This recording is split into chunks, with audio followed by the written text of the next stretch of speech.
Teda kolegovia, kolegyne z vládnej koalície, vitajte v práci po týždni. Rada vás vidím. Prvýkrát tu sedíte za tento týždeň, lebo prvýkrát hlasujeme a pri prvej príležitosti hlasovať opäť przníte plénum tejto Národnej rady.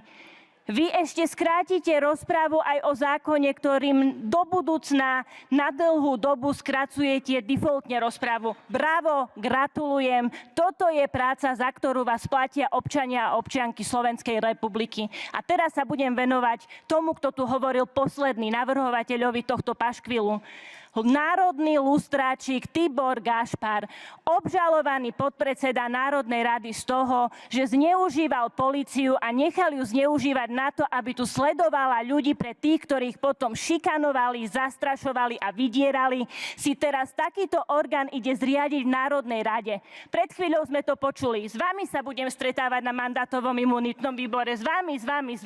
Keby tak aktívne spolupracoval s orgánmi činnými v trestnom konaní, ktoré vyšetrujú kauzy, z ktorých je obžalovaný, možno sme tu už nemuseli riešiť jeho uchlacholené ego a možno sme už mohli mať túto traumu spoločnosti za sebou. Lenže nie. Tibor Gašpar namiesto toho, aby vypovedal tam, kde má, chodí do Národnej rady riešiť si tu svoje kauzy, riešiť si tu svoje traumy.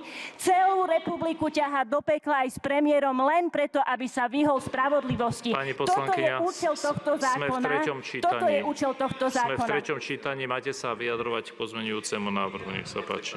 Idem sa vyjadriť k pozmeňujúcemu návrhu obžalovaného podpredsedu Tibora Gašpara, ktorý v pozmeňujúcom návrhu navrhuje, že v prípade, ak skončí vo väzbe, nepríde o funkciu podpredsedu Národnej rady. Výborné. Ja sa pýtam, ako ju bude z tej väzby vykonávať. Čo ho tu budú na majakoch voziť, aby predsedal tomuto plénu, či ako túto funkciu bude vykonávať.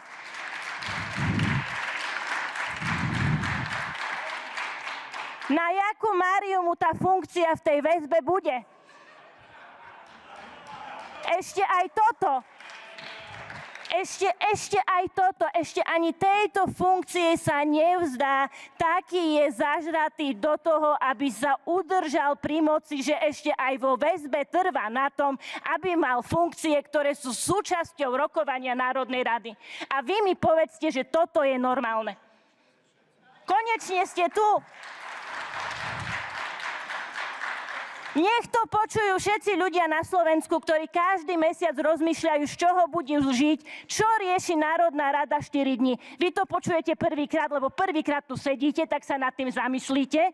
O niekoľko minút o tom idete hlasovať. A smejete sa, kolegovia, vy sa smejete? Toto vám je na smiech?